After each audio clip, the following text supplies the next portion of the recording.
नमस्कार, मी निलिमा कुलकर्णी. मराठी सिनेसृष्टीत मानाचं पान ठरावं या तयारीनिशी उतरलेला संगीत मानापमान नव्या वर्षात आपल्या भेटीला येणार आहे. आणि अर्थात आज आपले अतिशय लाडके सुबोध भावे आणि वैदेही परशुरामी दोघं आपल्यासोबत आहेत नवशक्तीच्या या स्टुडिओत. खूप खूप स्वागत आहे तुमचं. 2024 सरताना अशी तुम्ही छान आमच्या स्टुडिओत आलात, हीच एक मोठी भेट आहे. आणि नव्या वर्षाची भेट तर सुंदर असणारच आहे. पण तू प्रश्न विचारायच्या आधी किती सुंदर आणि कोझी आहे हा स्टुडिओ. Thank you so much. येत राहावे असंच म्हणेन मी. अर्थात. आणि सुबोध, एकतर सुरुवातीलाच मला नेहमीच म्हणजे तुझे काही छान छान भेट आम्हाला देत असतोस प्रेक्षकांना, नेहमीच एक कुतूहल असतं, नेहमी उत्सुकता असते. कट्यार काळजात घुसलीनंतर त्या अपेक्षा इथून आणखी वरती गेल्याच होत्या. कट्यार हेच एक खूप मोठं सुवर्ण भेट होती. त्यानंतर संगीत मानापमानच का निवडलंस? काय अशी खास बात तुला वाटली? कट्यार झाल्यानंतर एका टीमबरोबर आपण एक चित्रपट करतो आणि आपण प्रचंड समृद्ध होतो.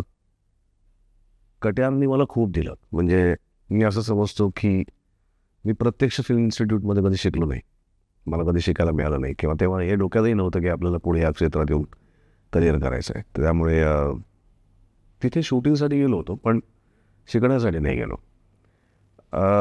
पण कट्यारच्या पूर्ण प्रवासात, 3.5-4 वर्षाच्या प्रवासात मला असं वाटलं की मी FTIमध्ये शिकल्यासारखीच माझी अवस्था होती.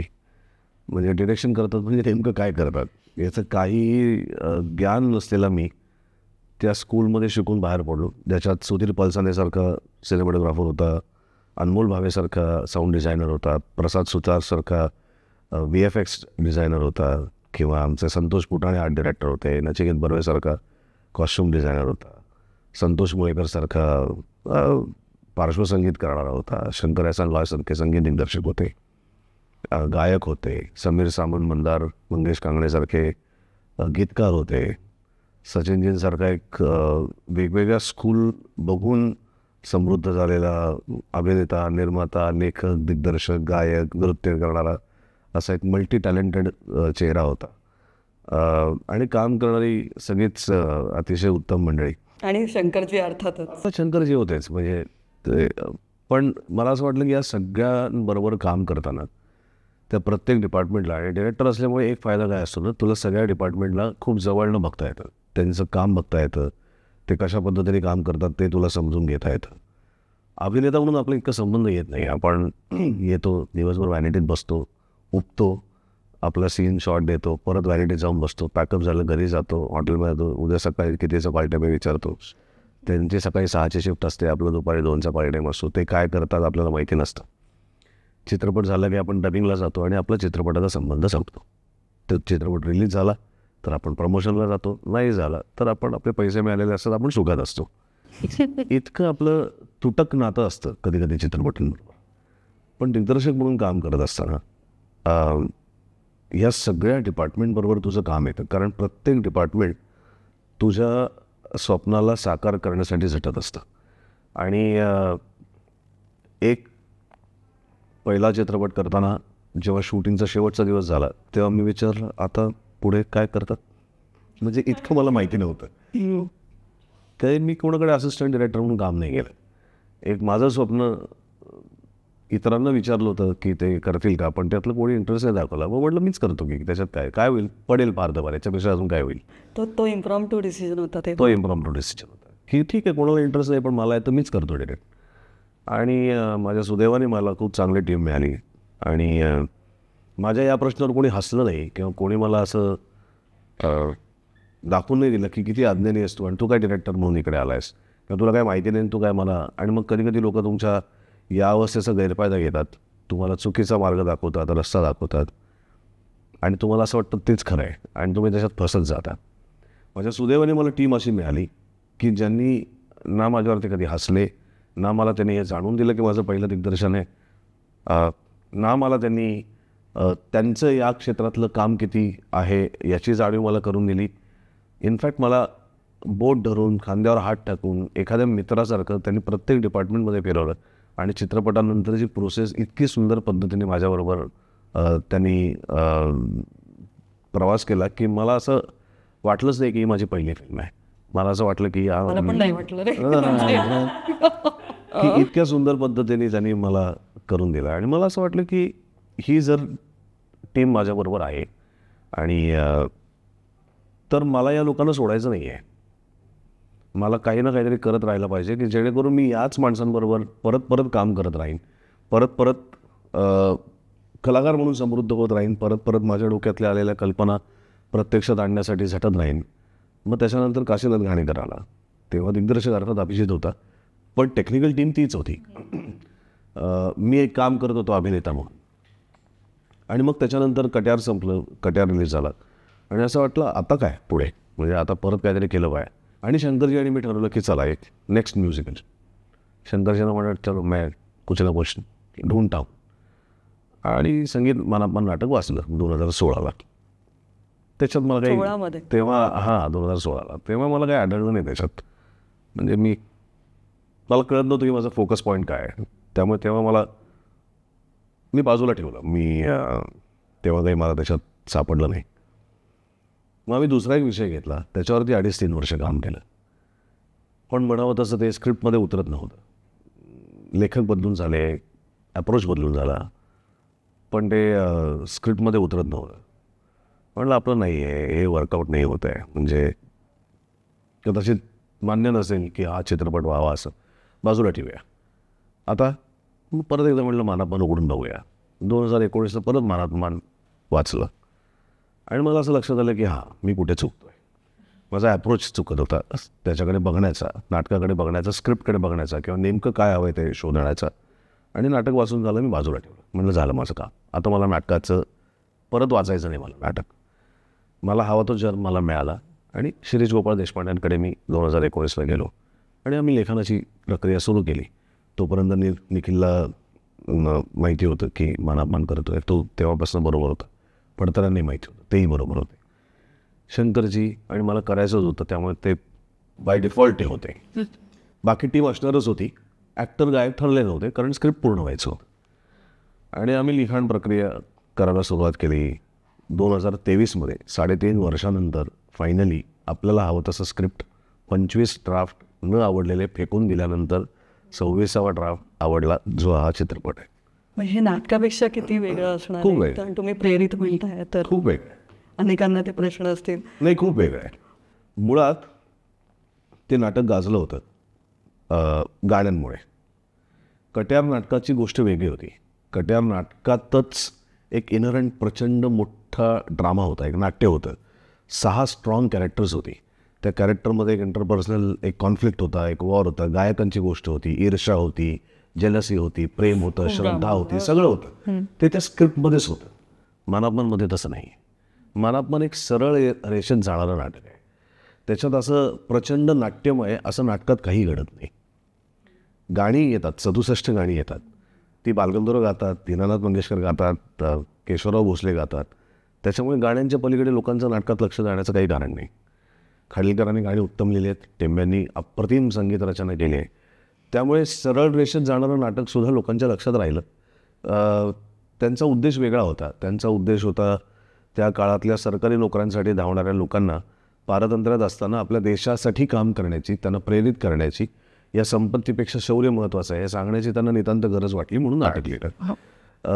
मला देशातला आवडलेला जन्म हा होता की धैर्यधर आणि भामिनी ही 2 पात्र मला असं वाटलं की यांना घेऊन, आणि मी विचार केला की यांना घेऊन आपण काय करू शकतो. तर आपल्याकडे दुर्दैवाने मराठीमध्ये फॅन्टसीज नाही आहेत, परिकथा नाही आहेत, फेरीटेल्स नाही आहेत, आणि आपण तसं मांडण्याचा कधी प्रयत्नही केला नाही. कादंबरी कथा आपल्याकडे खूप सुंदर आहेत, कारण चांदोबा आपण वाचायचो, कुमार वाचायचो, गुरुनाथ नाईक आणि बाबा कदम आणि सुहास शिरवळकर आणि या सगळ्यांनी आपल्याला उत्तम उत्तम थ्रिलर्स दिले. पण तरीसुद्धा आपण त्याही झोनमध्ये कधी फार गेलो नाही आणि आपण फॅन्टसी झोनमध्ये गेलो नाही. आपण आपल्या त्या रिअलिस्टिक झोनमध्येच अडकलो, कारण ते बजेटच बजेट नाही. आणि सतत एक समाजाला काहीतरी दिशा देण्याचा प्रयत्न करता करता आपण दिशा कधी हरवून गेलो मलाच कळलं नाही. त्यामुळे 20 वर्षात आपण एकाच पद्धतीचे खूप सारे चित्रपट आणि माझ्या लक्षात आलं की यार, मग मराठी प्रेक्षकांना जर परिकथा बघायची असेल तर त्यांना कुठे जायला लागेल, तर त्यांना डायरेक्टली डिझनीमध्ये जायला लागेल किंवा मार्वलमध्ये जायला लागेल. मग आपल्या प्रेक्षकांसाठी, आपल्याकडच्या मुलांसाठी, आपल्या तरुण प्रेक्षकांसाठी, वयोवृद्ध प्रेक्षकांसाठी आपण फेरीटेल कशी बनवायची? कारण मला असं वाटतं की ते सामाजिक संदेश वगैरे देणारे चित्रपट ठीक आहे, ते काही लोकांची ती गरज असेल, पण कुठलीही परिकथा, मी परिकथेचा प्रचंड मोठा फॅन आहे. मी परिकथांशिवाय जगू शकत नाही. माझा ॲक्टिंगचा प्रवास हीच एक परिकथा आहे असं मला वाटतं. त्यामुळे मी परिकथांशिवाय जगू शकत नाही. मला परिकथा लागतात, कारण त्या मला इन्स्पायर करतात. आजूबाजूचं जग बदलण्याची ताकद तुझ्यामध्ये आहे, तू ते बदलू शकतोस हा विश्वास मला त्या देतात. You are a dreamer. Me I am a dreamer. आणि जग हे सुंदर आहे, आणि अशा प्रकारचं सुंदर जग आपलंही असलं तर किती भारी वाटेल, आणि त्याच्यासाठी प्रयत्न करण्याची उर्मी तुला देतात. त्यामुळे मला असं वाटतं माझ्यासाठी परिकथा भयंकर आवश्यक आहे. आणि त्या जर ऊर्जा देत असतील तर माझ्या प्रेक्षकांना ती ऊर्जा, तो आनंद मी का नाही द्यायचा माझ्या चित्रपटातनं. आणि म्हणून मानअपमान. मग त्याच्यात सिनेमामध्ये बदल करताना नाटक मी म्हटलं तसं सरळ रेषेत जाणार आहे. धैर्यधरच्या कॅरेक्टरला ग्राफ नाही आहे काही. तो नाटकात पहिल्यापासून सेनापती आहे आणि तो शेवटी सेनापती आहे. भामिनी एका सेनापतीची, भूतपूर्व सेनापतीची मुलगी आहे, आणि हा सेनापती आहे. तर मला मुळात एक लॉजिकल कॉन्फ्लिक्ट माझा असा होता की हा जर सेनापती आहे आणि ती जर भूतपूर्व सेनापतीची मुलगी आहे आणि तिला त्यांनी पाहिलं नाही आहे, हे लॉजिकली मला पटत नव्हतं. कारण इतक्या हाय स्टेचरचा माणूस, म्हणजे आत्ताचे लष्कर प्रमुख जे कोणी आपले आहेत ते ह्याच्या आधीच्या लष्कर प्रमुखांच्या फॅमिलीला ओळखत नसतील असं होणार नाही. इमिजिएट फॅमिलीला माहिती असेल, म्हणजे त्यांची बायको, त्यांची मुलगी, त्यांचा मुलगा, त्यांना 100% ते भेटले असतील. हां, त्यांच्या आता आत्या, नातू, सुना, मावशा यांना भेटले नसतील, पण मुलीला, मुलाला, बायकोला, या इमिजिएट फॅमिलीला किंवा आई वडिलांना तर 100% ते भेटले असेल, माहिती असेल. तर ते मला मुळात एक, मला असं वाटलं की लॉजिकल कॉन्फ्लिक्ट माझ्यात निर्माण झाला की असं नाही होऊ शकत. आणि हा जर मला कॉन्फ्लिक्ट निर्माण झाला तर तो माझ्या चित्रपटात येणाऱ्या प्रेक्षकांना मी कसं समजावून सांगू शकतो. जसा बदल आम्ही कट्यारमध्ये केला होता की कट्यारमध्ये सदाशिव नोकर म्हणून त्यांच्या घरी राहतो, खासाहेबांच्या, त्यांचा पाय चेपतो, हे करतो, अनेक दिवस राहतो, आणि तरी खासाहेबांना कळत नाही की हा सदाशिव आहे. ते नाटकात आपण खपून घेतो काही काही गोष्टी, सिनेमात नाही चालत. कारण माझा प्रेक्षक हा 1950चा नाही आहे, 2024चा आहे, 2015चा आहे. जगभरातल्या गोष्टी त्यांनी पाहिलेल्या आहेत. त्यामुळे इतकं त्याला मी बेसिकमध्ये नाही गुंतवू शकत. मग मला असं वाटलं, मग मला याच्यात बदल केला पाहिजे. एकतर कॅरेक्टरला मला ग्राफ दिला पाहिजे, भामिनीच्याही, धैर्यधरच्याही. त्याच्यातले काही काही लक्ष्मीधर, विलासधरचे जे प्रसंग आहेत तर ते घडवत नाहीत काही नाटकात. ठीक आहे, आता नाटकाकडनं ती अपेक्षा पण नाही की नाटकात इतकं सगळं घडलं पाहिजे. त्यामुळे त्याच्यात दोष लेखकाचा नाही आहे, दोष त्या माध्यमाचा आहे की ज्या माध्यमात ती गोष्ट मांडली आहे. बरं, ती काही तेव्हा फ्लॉप झाली नव्हती, त्यामुळे दोष असंही म्हणता येणार नाही. मला असं वाटतं की त्या माध्यमाची गरज म्हणून, समजा मानअपमानची कथावस्तू असती तर त्या कथेवरती खाडीलकरांना नाटक लिहावंसं वाटलं, त्यांनी नाटक लिहिलं. मला ती कथावस्तू आवडली, ज्याच्यावरती मला असं वाटलं मला सिनेमा करता आला पाहिजे, आणि मी तो सिनेमा केला. त्यामुळे नाटकापासून सिनेमा खूप वेगळा आहे, पण तरी नाटकाशी नाळ जोडणार आहे. हो, खरंच आहे. कारण नाटक टू सिनेमा हेच एक मुळात माध्यमांतर, त्याच्यात संगीत नाटक ते सिनेमा, हे किती म्हणजे एक वेगळंच शिवधनुष्य तू या निमित्ताने उचललंस. आता मी वैदेही परशुरामीकडे येते. वैदेही, अर्थात तुमची अतिशय सुंदर केमिस्ट्री आम्ही काशीनाथ घाणेकरमध्ये पाहिलीच आहे, पण त्याच्यात तू फारच गोड, सालस, सोज्वळ अशी होतीस. आणि इकडे मात्र भामिनी थेट. सो भामिनीची ऑफर आली तेव्हा काय म्हणजे पहिली रिॲक्शन होती? आणि सुबोधला हे विचारणार आहे की भामिनीसाठी रांगा किती लागल्या होत्या अभिनेत्रींच्या? खरंच कोणत्याही अभिनेत्रीसाठी हे म्हणजे स्वप्नपूर्तीसारखंच आहे. कारण एकतर तो म्हणाला तसं आपल्याकडे परिकथाच नाही आहे. म्हणजे मी काम करायला लागल्यापासून तर मी पाहिलेलीच नाही आहे परिकथा. तर एखादी अशी परिकथा मोठ्या पडद्यावरती येणार आहे आणि त्यात आपल्याला मध्यवर्ती भूमिकेसाठी विचारता येईल, ही भावना शब्दात मांडण्याजोगी नाही आहे. मला आठवते की जेव्हा पहिल्यांदा फिल्म अनाऊन्स झाली होती तेव्हा काही अर्थात मला माहिती नव्हतं कोण करणार आहे काय. तेव्हापासून मलाच नाही, माझ्या आईवडिलांना सुद्धा उत्सुकता होती की भामिनी कोण साकारणार आहे. कारण त्यांनी ते नाटक पाहिलेलं आहे त्यांच्या काळात, त्यांना ती पात्र सगळी माहिती आहेत, आपलीशी वाटतात. मला मी जे काही थोडंफार त्यांच्याकडनं ऐकलं होतं तेवढीच मला भामिनी माहिती होती खरं तर. त्यामुळे माझ्यापेक्षा जास्त त्यांना उत्सुकता होती की भामिनी कोण साकारणार आहे. त्यामुळे जेव्हा मला पहिल्यांदा फोन आला होता ह्या चित्रपटाच्या संदर्भात, तेव्हा माझ्यापेक्षा जास्त आनंद तर माझ्या आईला झाला होता. कारण माझे वडील कायम म्हणतात की तुला एक चांगला दिग्दर्शक तुझ्यातनं चांगलं काम काढून घेऊ शकतो. त्यामुळे सुबोध भावे दिग्दर्शन करणारे आणि संगीत मानापमान घडणारे ह्याची मला जितकी उत्सुकता आणि एक्साइटमेंट होती त्याच्यापेक्षा काही जास्त आईवडिलांना होती असं मला वाटतं. आणि मी म्हणते तसं प्रत्येक अभिनेत्रीचं एक स्वप्न असतं की आपल्याला अशा पद्धतीने कोणीतरी प्रेझेंट करावं. माझं आपला काम करायला सुरुवात केली तेव्हा ते ध्येय नव्हतं, पण अर्थातच असं वाटत होतं की कोणीतरी आपल्याला असं पाहावं किंवा कोणीतरी आपल्याला असं प्रेझेंट करा. आणि अशी संधी समोरून चालून आल्यावर म्हटल्यावर नाही म्हणण्याचं अर्थातच काही कारण नव्हतं. आणि त्यात तू म्हणालीस तसं आणि डॉक्टर काशीनाथ घाणेकर मधल्या आम्ही तिघही जण फॉर दॅट मॅटर बी पुदत आणि सुमित राघवन आम्ही तिघही एकत्र पुन्हा येणार होतो. हे आणि दुग्ध शर्कर आयोग बरं तेच निर्माते निखिल साने जिओ स्टुडिओज मार्फत सुनील फडतरे तीच सगळी टेक्निकल टीम पुन्हा एकदा एकत्र येणार म्हटल्यावरती काय माझ्यासाठी परवडी होती कलाकार म्हणून. आणि मग ती भामिनी जेव्हा कळली त्यानंतर ती अवघड किती गेली तेही प्रश्न आहे. मी सुरुवातीला म्हणत होते की मला जेव्हा कळलं किंवा इवन त्यांनी मला जेव्हा ग्राफ समजवला त्या पात्राचा मला ॲट द फर्स्ट इन्स्टेंट तो रिलेटेबल नाही वाटला. कारण खूप मोठ्या घरातली लाडावलेली गर्विष्ठ खूप मॉडेस्टली मी म्हणते की मी अशी नाही. हो नाही तू खरंच अशी नाही मी म्हणून म्हटलं म्हणून जास्त जड गेला असेल. पण मला तीच गंमत वाटते एक कलाकार म्हणून अभिनेत्री म्हणून तुम्हाला स्वतःला त्या भूमिकेत बघता येणं हे खूप गरजेचं आहे. आणि मला सुरुवातीला थोडंसं गेलं ते कठीण, पण मला असं वाटतं की योग्य दिग्दर्शक असला की तुम्हाला ते योग्य मार्गदर्शन मिळतं आणि तुम्हाला स्वतःला त्या भूमिकेत पाहता येणं शक्य होतं. ते माझ्या मामींच्या बाबतीत झालं. जरी मला सुरुवातीला खूपच असं वाटत होतं की बापरे मला हे रिलेट जर नाही झालं तर मी काय कन्व्हिक्शननी काम करणार, पण त्यांनी ज्या पद्धतीने भामिनी हे पात्र माझ्यासमोर उलगडून ठेवलं मला असं वाटतं की हळूहळू मला ती कळायला लागली आणि मग सापडायला लागली. वा त्यामुळे ती प्रोसेस माझ्यासाठी खूपच वा छान इंटरेस्टिंग. आणि सुबोधचा प्रश्न किती अभिनेत्रींचे किती फोन आले भामिनी करायचे. अभिनेत्रीचे फोन आले म्हणण्यापेक्षा सुद्धा काय होतं की आपण काही पात्र आपल्या डोळ्यासमोर पटकन येतात आणि काही येत नाहीत. याचं कारण दोष त्यांचा नसतो, दोष त्या लुकमध्ये त्या कशा दिसतील हे आपण व्हिज्युअलाइज करू शकत नाही. त्यामुळे वैदेहीला किंवा बाकी बऱ्याचशा आपल्या मैत्रिणी आहेत त्यांना काही मी ओळखत नव्हतो का? ऑफकोर्स ओळखत होतो. त्यांचं काम मला माहिती नव्हतं का? ऑफकोर्स माहिती होतं. आणि मला त्यांचा अभिनय बघायचाच नव्हता, कारण मला कॉन्फिडन्स जास्त असेल मी स्वतःबद्दल, पण मला माहिती होतं की काम मी काढून देणार आहे. त्यामुळे माझी जी प्रोसेस आहे ॲज अन ॲक्टर म्हणून तर त्या पद्धतीने मी त्यांच्याकडनं काम करून घेण्याची मला खात्री होती. मला त्यामुळे त्यांचा अभिनय बघण्यात काही इंटरेस्ट नव्हता. मला त्या दिसतात कशा त्या गेटअपमध्ये तेवढंच मला बघायचं होतं. आणि माझ्या डोक्यात एक भामिनीचं जे चित्र निर्माण झालं होतं, ज्या भामिनीला मी व्हिज्युअलाइज केलं होतं, तर त्याच्या जवळपास जाणारं कोण आहे ते मला बघायचं होतं.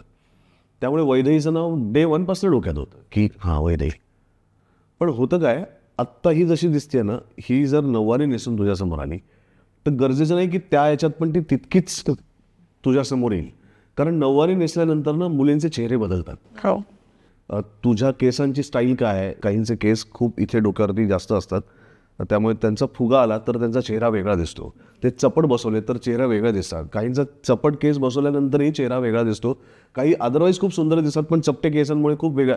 करेक्ट आहे. त्यामुळे आपण म्हणतो अनेक की गोष्टी look असतात. test हा त्यामुळे प्रकार एक आहेच. look test आहे की ज्याच्यामध्ये जी भामिनी माझ्या डोक्यात होती, जिला मी ती स्क्रिप्ट लिहित असल्यापासून रात्रंदिवस मी तिच्याबरोबर माझ्या डोक्यात घेऊन वावरत होतो, ती भामिनी प्रत्यक्षात माझ्या समोर उलगडते का हे मला बघायचं होतं. मला ती अभिनय कशी करते याच्यात मला काहीही रस नव्हता. ती कशी दिसते बरोबर. आणि ज्या आहेत मुली त्यांच्यामधली कोण तिच्या जवळपास जात आहे किंवा तशीच्या तशी दिसत आहे. त्यामुळे खूप मुलींना आम्ही लुक टेस्ट घेतली आणि मग मला असं वाटलं त्या सगळ्यांमधली त्या माझ्या डोक्यात असलेल्या भामिनीच्या चेहऱ्यामध्ये फिट बसणारी. क्या बात है, आपको मिलता है ये अवॉर्ड. वाह ओके. आणि काम तिने वैदेहीने उत्तम केलंच आहे. म्हणजे मी आता सांगण्याची गरज नाही, तुम्ही बघाल तेव्हा तुम्ही ठरवा. नाही तर असं होतं की तूच दिग्दर्शक आहे तर तू तुझ्या अभिनेत्रीचं कौतुक करणार.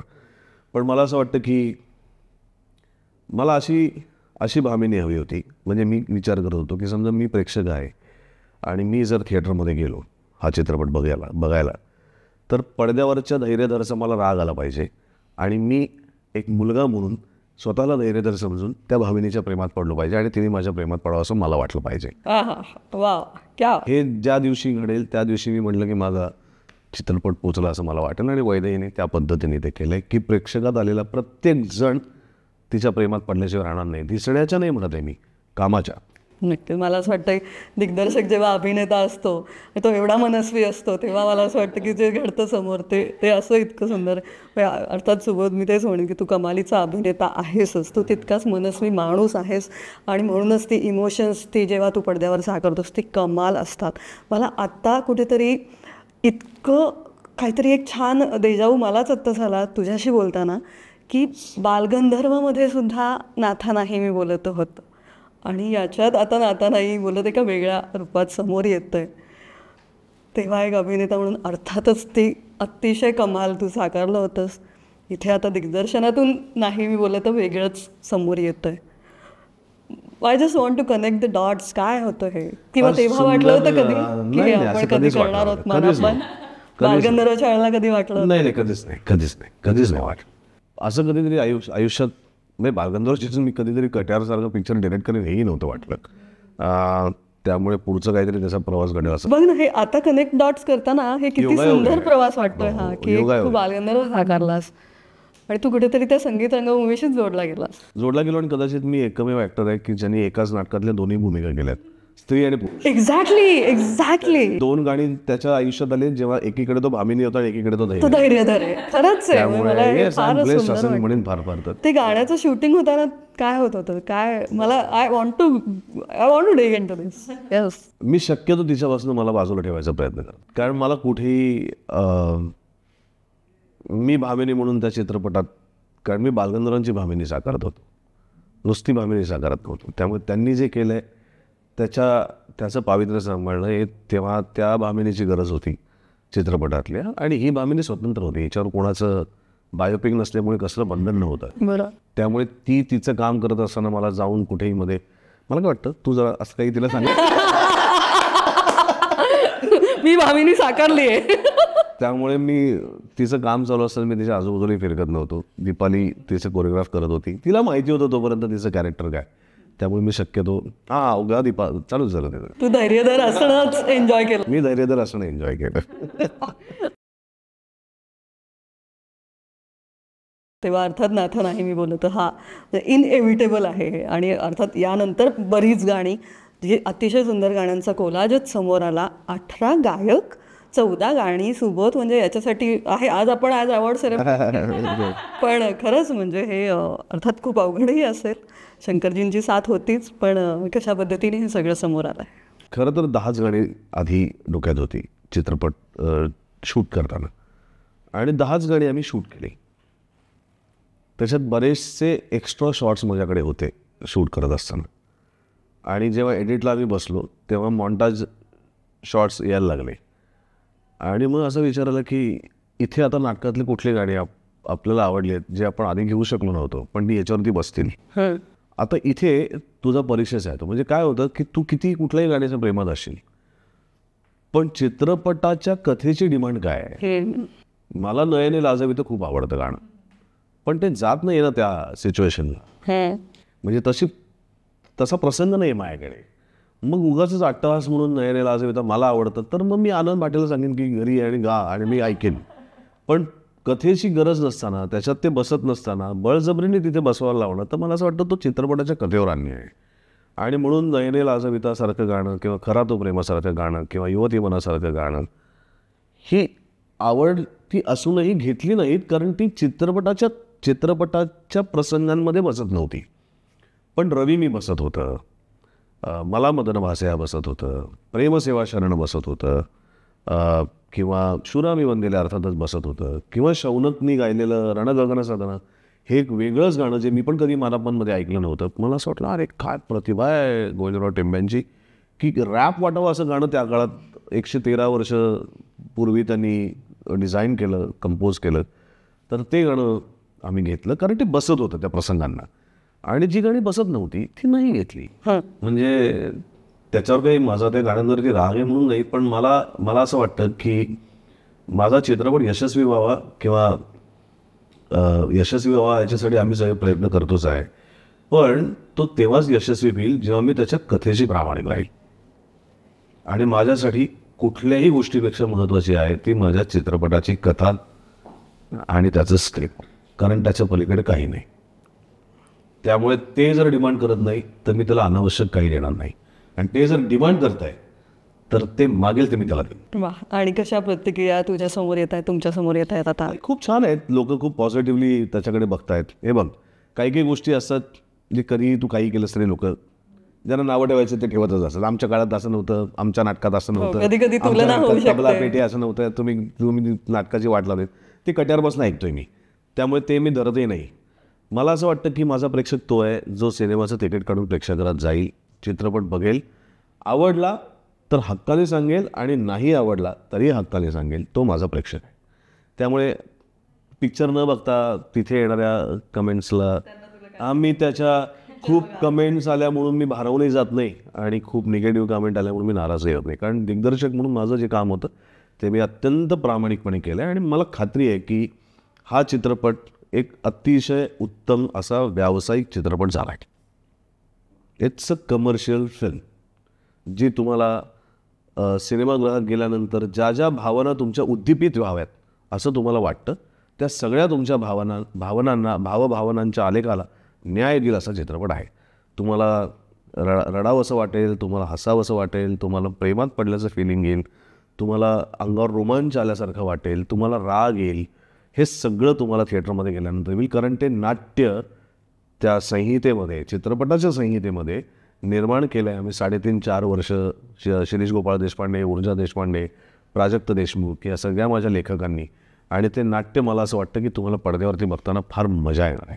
आता मला ना खूपच असे कुतूहल वाढलं आहे माझं, म्हणजे मला आज पिक्चर दाखव असं झालं आहे आता तू हे इतकं जे सांगतोयस. मला एक माझा मनातला प्रश्न असा आहे की मला मनमंदिरा पाहून प्रचंड अजूनही काटा येतो अंगावर, आणि ते जेव्हा ते काजवे दिसतात तेव्हा ते ओ हो हो असा तो एक कटारमधला अशक्यच सुंदर पॉईंट होता.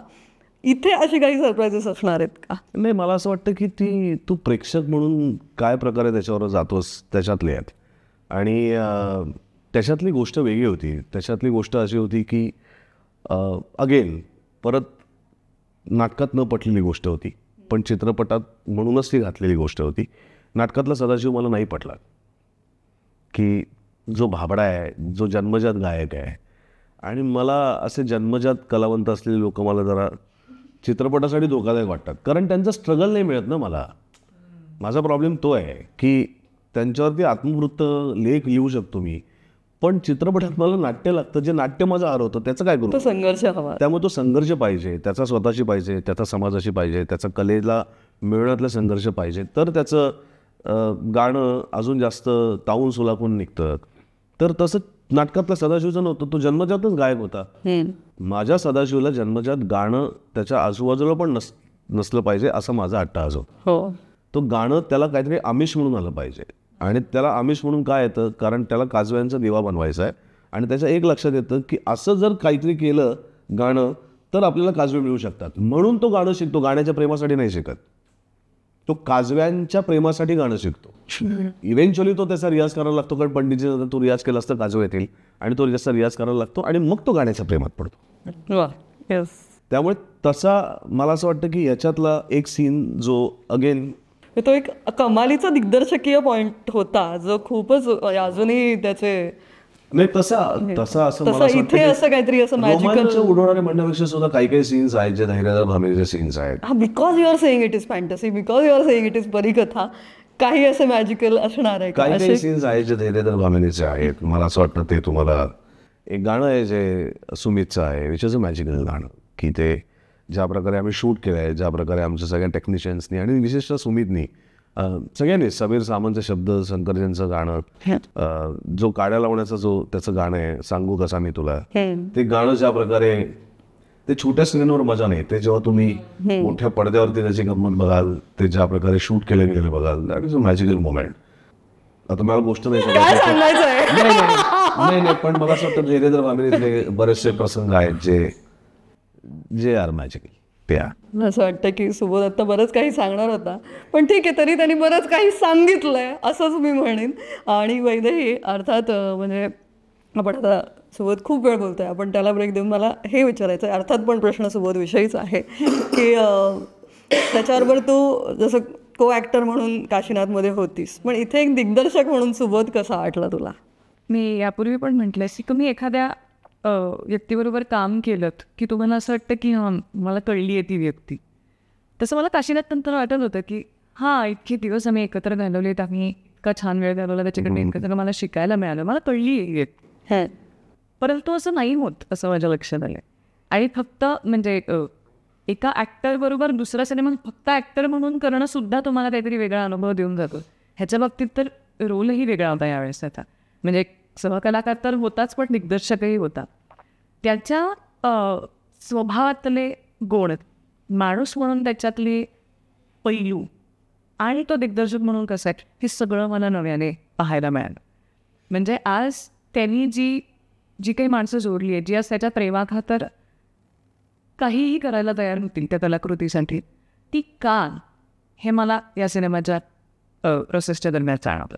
त्यांनी त्याच्या सगळ्या माणसांना इतकं जपलं आहे आणि सगळ्यांवर त्याचं इतकं मनापासून प्रेम आहे. आणि त्याच्यामुळे त्याचं ध्येय एक चांगली कलाकृती घडवणं आहे. त्यामुळे ती एनर्जी, ती पॉझिटिव्हिटी आपोआपच अख्ख्या टीममध्ये झिरपते. आणि त्याचा मी त्याला खूप वेळा अख्ख्या प्रोसेसमध्ये थँक्यू म्हटलं आहे. मी याआधी कधीही कुठल्याच गाण्याचं रेकॉर्डिंग सेशन अटेंड नव्हतं केलं, कारण कधी तशी वेळच नाही. म्हणजे कधी कुणी मला सांगितलंच नाही की मी येऊ शकते अशा ठिकाणी. आणि माझाचा स्वभाव नाही की मी येते ना म्हणण्याचा. त्यामुळे मी आज तरी कधी रेकॉर्डिंग सेशन अटेंड नव्हतं केलं. पण त्यांनी मला स्वतःहूनच सांगितलं की असं असं आहे, शंकरजींच्या स्टुडिओमध्ये होणार आहे, तू ये. आज सिनेमाचा अशा पद्धतीने भाग होणं, बिहाइंड द सीन्स, तो म्हणाला तसं अनेकदा असं होतं की तुम्ही अभिनेता अभिनेत्री म्हणून त्या सिनेमाशी जोडलेले असता, तुम्ही तुमचं काम करता, घरी निघून जाता, त्याच्या मागे काय होतं तुम्हाला काहीही माहिती नसतं. पण आज या सिनेमाच्या निमित्ताने तो दिग्दर्शक होता म्हणून मला हेही अनुभवता आलं. आज आमच्या सिनेमासाठी सोनू निगमने एक गाणं गायलं, त्यांनी आवर्जून मला त्या दिवशी त्या रेकॉर्डिंगसाठी बोलवलं, माझी त्याची भेट व्हावी म्हणून. त्याला अंदाज आला की मी किती स्टारस्ट्रक झाले या सगळ्या प्रोसेसमध्ये, त्यामुळे तेही त्यांनी मला आवर्जून बोलवलं. ॲज प्रिव्ह्यूसाठी, प्रत्येक प्रिव्ह्यूसाठी तो मला बोलवतो, नाही एवढं कोणी करत. आज तो या पद्धतीने प्रत्येकालाच तसं तितक्या आपुलकीने ट्रीट करतो. म्हणून आज त्याने ती सगळी माणसं जोडून ठेवली आणि म्हणून सलग तिसरा चित्रपट त्याच्याबरोबर तीच टीम आहे. हे आजकाल तर फारच अवघड झालंय. त्यामुळे मला असं वाटतं की त्याच्यातला हा गुण आहे ना, जो सगळ्यांना एकत्र धरून ठेवतोय, तो त्याच्या कामात रिफ्लेक्ट होतो, तो ज्या पद्धतीचे सिनेमे करतो त्याच्यात रिफ्लेक्ट होतो. आणि ती पॉझिटिव्हिटी घेऊन तुम्हालाही काम करायला मजा येते. म्हणजे अनेक चांगल्या दिग्दर्शकांबरोबर काम करण्याची मला सुदैवाने संधी मिळाली आणि त्यांच्याकडे बरेचदा खूप काही शिकायला मिळतं. आणि हे कायम बोललं जातं की काही जणांचं टेक्निकल नॉलेज खूप स्ट्रॉंग असतं, काही जणांचं काय म्हणूया तुम्हाला समजावण्याची पद्धत खूप चांगली असते. मला असं वाटतं की हे सगळं तर आहेच त्याच्याकडे, म्हणजे त्याशिवाय एखादी चांगली कलाकृती करणं शक्यच नाही. पण त्या पलीकडे तो मुळात माणूस म्हणून इतका नितळ, निर्मळ आणि क्लिअर ध्येय असलेला आहे की त्याच्यामुळे काम करायला मला असं वाटतं सगळ्यात जास्ती मजा येते. वा, क्या बात आहे. आणि मी आता जाता जाता हेच विचारेन दोघांना की बिगेस्ट टेकअवे ऑफ संगीत मान अपमान तुझ्यासाठी काय आहे? तुझ्यासाठी टेकअवे म्हणजे असं की नंतर हे असं खूपच आहे संचित, पण असं काय अजून एका माणसाचं एक स्वप्न झाल्यानंतर अजून तुला टेकअवे काय पाहिजे? स्वप्नपूर्ती असं म्हणून. हां, म्हणजे तोच टेकअवे आहे की एक स्वप्न तू बघितलंस ते प्रत्यक्षात घडतंय. आता 10 जानेवारीला रिलीज होईल, त्याच्यापेक्षा अजून टेकअवे काय पाहिजे? त्याचं पहिलं तिकीट काढलं तिथे माझं संपला विषय.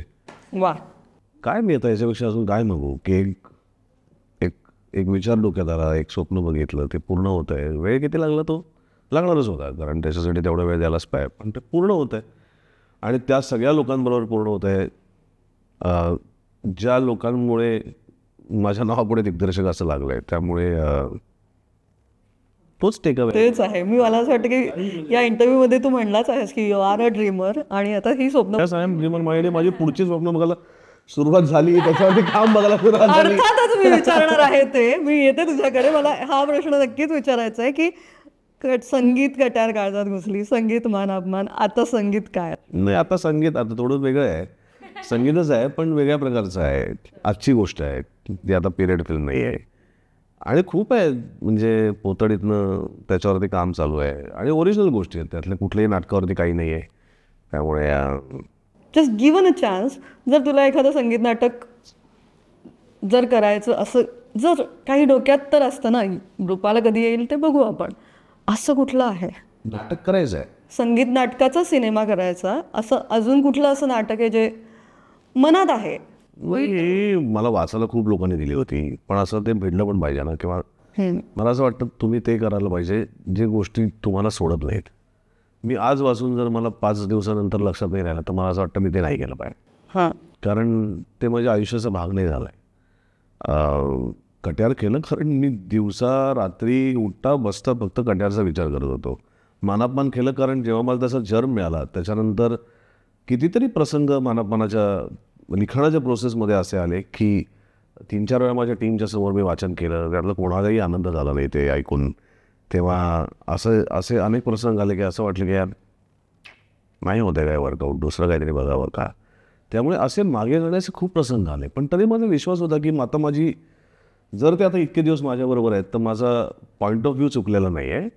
लिखाणात दोष असतील किंवा लिखाण नसेल जमलं पण इंटेन्शनमध्ये दोष नाही आहे, त्या इंटेन्शन करेक्ट आहे आणि म्हणून आम्ही त्याच्याबरोबर राहिलो. आणि मग ते 25 ड्राफ्ट झाले. हां नाही झाले 25 ड्राफ्ट ठीक आहे पण 26व्या ड्राफ्टला मिळालं ना. आणि मानापमाननी टेकावे काय मला दिला असेल तर मला असं वाटतं की मी कधी इतकं उत्तम नरेटर नव्हतो. कट्यारला प्रकाशभाई इतके फॅन्टॅस्टिक स्क्रिप्टचं नरेशन देतात. बर, म्हणजे त्यांचं फक्त शूट केलं ना, चित्रपट पण नाही शूट करायचा, त्यांचं नरेशन शूट करून पिक्चर थिएटरमध्ये लावलं ना तरी तो हिट होईल, इतकं अप्रतिम नरेशन करतात. अभिजित देशपांडे काय कमालीचं नरेशन देतो.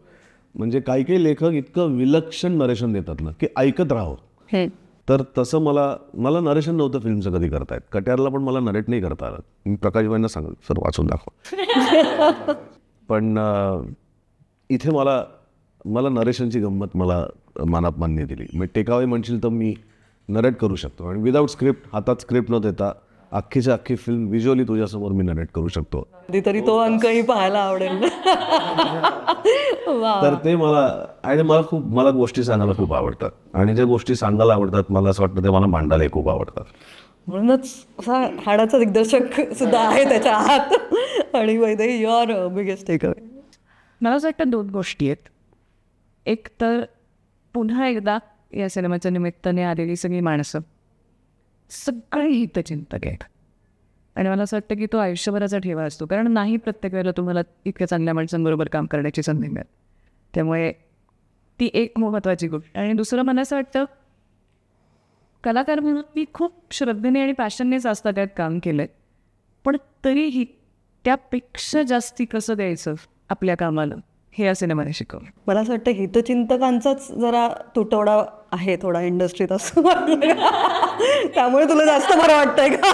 तुटवडा नाही म्हणणार मी पण मी म्हटलं तसं काही सिनेमे तुम्ही करता आणि तुम्ही पुढे सरकता, त्याची छाप त्या माणसांची छाप तुमच्यावर पडेलच असं नाही. आणि यात ती गैर नाही म्हणजे चांगलं वाईट हा मुद्दाच नाही आहे या सगळ्यात.